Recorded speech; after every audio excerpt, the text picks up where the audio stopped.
if you're sending out email outreach, but you're not getting the kind of replies that you want, I'm going to go through 7 things which are not the copy of your email itself, which actually could be preventing you from actually getting the replies that you want. So I'll start with the first one, and I always include this one because I've seen too many people make this mistake too many times, and that is having a separate domain. Not sure if I spelled separate right, but let's run with it. So I have seen businesses do this before where they've come to me and said, we've tried the email outreach thing, we're not getting the responses that we want. And when I say to them, okay, so walk me through from the very, very start, not about the message that you've put, not about the list of people that you've been reaching out to, any of that sort of stuff. Where are you sending the emails from? And they say, we're just sending them from our usual Outlook accounts or from Google accounts, whatever it might be. And that's problem number 1, because that's going to give you serious issues. So if you are company xyz.com, and that is the email address, as in, so let's say that you are Sarah at companyxyz.com or Steve at companyxyz.com or whatever it is, okay? If you're using that, which is your main domain, which is where your website's hosted. So if I was to go here, I would see your website. If you're using that email domain for sending out your email outreach messages, you are just destroying that domain, because you have to understand that for the vast majority of people that are going to get the email outreach from you, unless you have an incredibly targeted list, and I mean like super hyper specific, then a lot of people are not going to reply. And you have to understand that as well, that this is just a part of a numbers game as well. Because of that, the email service providers or ESPs such as Outlook and Google and all these sort of people who kind of look at this behind the scenes, they go, right, well, these people, this particular domain is sending a lot of emails. There's not a lot of people replying, so therefore we will treat this as spam.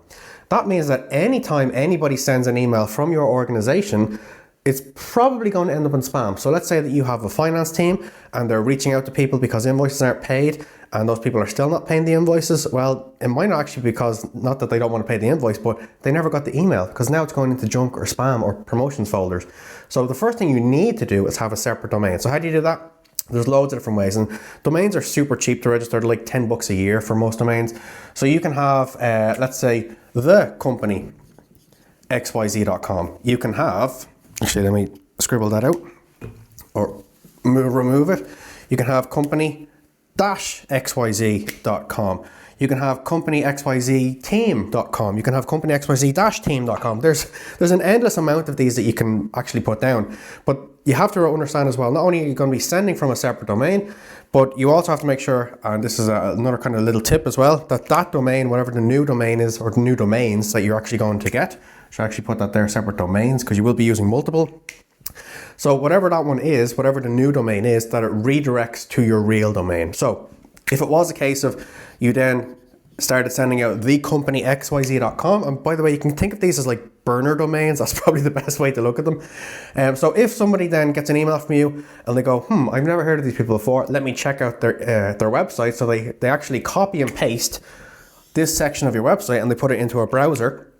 Then this won't lead to nothing. It will actually redirect to your real company, to your real website, which is this one here. And that person will never know. It's behind the scenes and it happens like that. It's called the 301 redirect. So those people will never know that that's the case, and they'll just see what you can do for them and then hopefully reply to you. So the first one then is separate domains. So the next one then is inbox rotation. So you want to be having several different email addresses actually that you're sending out from as well. So as an example, if you were to use my name, I could have Paul at thecompanyxyz.com. I could have Paul Carey at, I could have p.carey, I could have paul.c, I could have Paul C, I could have, again, there's a load of different options that you can use as well. But in most cases, you'll probably end up having about 3 to 5 different email addresses per domain. And again, the reason for that, and you can use tools like Instantly and they'll automatically do the inbox rotation for you. And the reason for that is because, as I said, with the ESPs, the email service providers, they don't want to see the same email pretty much coming from the same people again and again and again. They want to make sure that there's, that you're not showing any kind of flag alerts, okay? Because again, the ESPs, the likes of Outlook and Google, they have algorithms that are checking all this sort of stuff. But if there's a bit of inbox rotation there as well, you're essentially able to fly under the radar. So not only do you want to have a separate domain, but you want to have multiple inboxes, even if it's for the same person or even for a virtual person that's going to be sending out those emails. That's another way that you can do that as well. You want to have, again, multiple different domains and multiple different inboxes per domain as well. And again, there's loads of different resources of how you can do that. I'm not going to run into how you do that on this particular video. This is just all about different things that I see quite a lot that cause people not to get the replies they want from email outreach. So look, I'll move on to the next one then, and that is the list.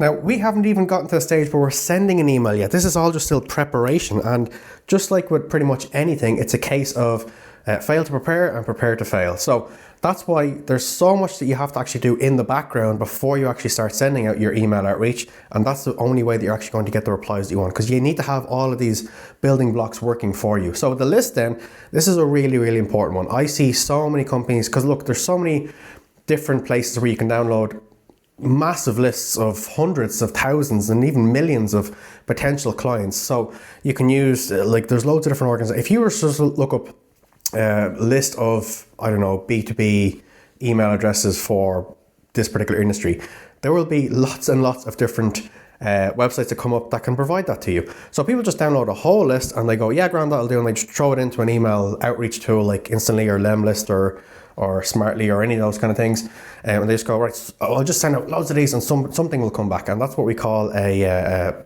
spray and pray, where essentially you're just throwing out loads of different emails and just hoping that something comes back. Whereas if you actually go through the list, and again, this takes a bit of time, and again, you can now use AI to help you do this sort of stuff as well, which is handy. But if you actually go through the list and say, yeah, that person would be applicable, they wouldn't be, whatever it might be, I would recommend go through the first, I don't know, maybe 10 to 50 on the list yourself. Notice the patterns and say, well, we can help them because of this, we can't help them because of this, and feed that into an AI prompt and say, here's who we can and can't help based on this criteria. I need you to go through this particular list and tell me about all the people that you believe would be able to help. And then once it spits out the ones that it believes that you'll be able to help, again, just check them again. And if you need to refine it and retweak it, you can do that as well, okay? So the list is super, super important, because obviously the more people that you're reaching out to on the list, the more people that you have on your list, obviously the more people can potentially reply, but only if they are the right kind of people. Because I see so many businesses where they don't even look at businesses that they're potentially able to help. They just, again, throw out this particular list, this huge list, and say, oh, something will work. That doesn't work. It just causes people to mark you as spam. It just causes your inboxes to become dead as well. It causes your domains to be blacklisted, which means that none of these emails on that particular domain will work anymore. It's just a route for disaster. And again, people say that, oh, email outreach doesn't work, and that's because they do all this sort of stuff, okay? So you have to actually take a bit of time, and again, it's much handier these days with AI, but you do have to take a bit of time to go through your list and say, can we help these people? Would they be relevant to actually reach out to as well, okay? And again, I see errors where people download lists, they don't go through it, and then they actually send out essentially offers to people who they already have as customers and clients. Like, I get this all the time. I get this from people that I've already worked with as well, where they will send me email outreach and I will reply saying, I'm already part of this, I'm already paying for this, I'm already a member, blah, blah, blah, whatever it might be, I'm already a user of this software, whatever it is. I get these all the time. But there is ways that you can, again, if you're using a tool like Lemlist or Instantly or whatever like that, you can actually just put in any domains of people who are already your clients into a blacklist or a block list, depending on the tool that you're using, what they'll call it. So again, you're not reaching out to those people. So even if they are accidentally on your list, you're not going to be reaching out to them as well. There's so much that goes on behind the scenes to get this right. So the next thing then, again, we're not even on the copy side of things, is your subject. Now this is super, super important. And the reason being is because this is the barrier. So once you've done all this sort of stuff right, and you're actually in somebody's inbox, then the next barrier that you have to get across is the subject line. People will only open an email if the subject line entices them enough to do so, okay? So I see people make issues with subject lines all the time, and it's just kind of we want to sell you something. Now, obviously it's not that blunt, but that's essentially what the subject line says. And people will just not even look at it, and they'll just, before they even open it, they'll put it in their junk folder, they'll mark it as spam, which again, sends all the signals to the ESPs for all this sort of stuff, and you just destroy your reputation as well, okay? So your subject line needs to have a bit of curiosity in it. so that people will actually want to open your email as well, okay? Because again, the ESPs, they're tracking the likes of open rates as well. Now, you yourself, I wouldn't recommend tracking open rates if you're using any of these tools like Instantly, Lemmo, or Lemlist, or Smartly, because that actually hurts your deliverability as well. So from an open rate perspective, obviously we want more people to open it, because the more people that can open the email, the more people that can actually see the offer that you're presenting to them as well, okay? So the subject line itself, I could do a whole video on, and look, I probably will, so if you want to see that in the future, you can make sure you're subscribed. But the subject line itself is really important, because there's essentially two things that are going to show up in that particular person's inbox. Well, technically three, okay? Number one is the email that it's come from, and it doesn't matter whether they know you or they don't know you at this stage, okay? Because this is going to do all the heavy lifting. The subject line is going to do all the heavy lifting. So it's got to have a case of curiosity as well as what they want in it as well, if that makes sense. So if somebody wants more, if they want to save more time, so it could be like, for example, a subject line, if you're reaching out to, let's say, CFOs who are doing a lot of manual work and they're doubling up on their work because systems are siloed and all that sort of stuff. So you can reach out to them saying, I don't know, something along the lines of a subject line of, are you duplicating tasks that could be automated, for example? Again, that's enough curiosity for them to open it. Now, you could probably do a lot better in regards to subject lines than that, but of course I'm thinking up on the fly here as well, okay? So as I said, there's three different things. There's the email itself, who it's coming from, the subject, which is going to do a lot of the heavy lifting, whether they know you or not. And the third thing is your preview text. Now, I know I said I'm not going to talk about the copy of the email itself in here, which I'm not really, because again, there's a whole video in itself about the framework that should go into the copy of an email outreach, and again, I'll make a video on that in the future. But for now, I just want to focus on the preview text, because that is the last thing someone's going to see before they open your email. So the first, I would say maybe 2 lines, again, depending on how you have written your email, the first 60 to 100 words perhaps, they'll show up in the preview text. So if you immediately jump into essentially trying to sell something, the person doesn't even have to open your email. They don't, even if the subject is good, they don't have to open your email. They can see that you're trying to sell to them. So the first thing that you should have in regards to your preview text, and this is one of the first things you should have in your copy as well, obviously, because that's where the preview text is being drawn from, is not a sales thing. It's a case of why you found them, why you're reaching out to them, something about them, a particular compliment about their business, something that they've done recently. Either they got funding or they were at this event or whatever it might be. Something that just looks like it's a real email coming from a real person. And then once they open it, you can then jump into other things as well, okay? So the next thing then, which again is actually part of your copy, but again, I'm not talking about the whole copy framework here. And that's what we call spin tags. So spin tags basically just means that you're not sending the exact same email to every single person. You're just going to be chopping and changing the words ever so slightly so that each person that gets the emails, again, even if it's from the same inbox, that the copy in itself is not the exact same thing. So look, a really simple example of this is if you start off your emails, as most people do, with "Hi John," you can put in some spin tags that it switches between "hi" and "hey." So in most cases, in most email outreach tools, it usually looks like you're opening a double curly bracket, and well, on the likes of Instantly anyway, you would put in the word "random," because it's randomly going to switch between these. Then you put a pipe, you put "hi," and then you put another pipe, you say "hey," and then you close those brackets. So that means that every single time that email gets sent from that particular inbox, from that particular email inbox, it's just going to switch between these. So it says "Hi John," "Hey John" on the next one, and then you can put that for pretty much everything that you have, okay? And again, the beauty of this in this day and age is you can just get AI to do all this sort of stuff. You used to have to manually sit there and think for all these different synonyms that could come up, and trust me, and you can do this with whole sentences. It just doesn't have to be just words as well. It can be whole sentences, and this works really well for testing as well, because you're kind of A/B testing this sort of stuff too. So you want to make sure that you're using spin tags as well, so that not every single email that goes out is the exact same email. Again, it helps you fly under the radar, so the likes of the ESPs don't see this sort of stuff, but it also means that you're able to get a bit of data back as well to see, well, what's working, what exactly is the wording that people are replying back to as well.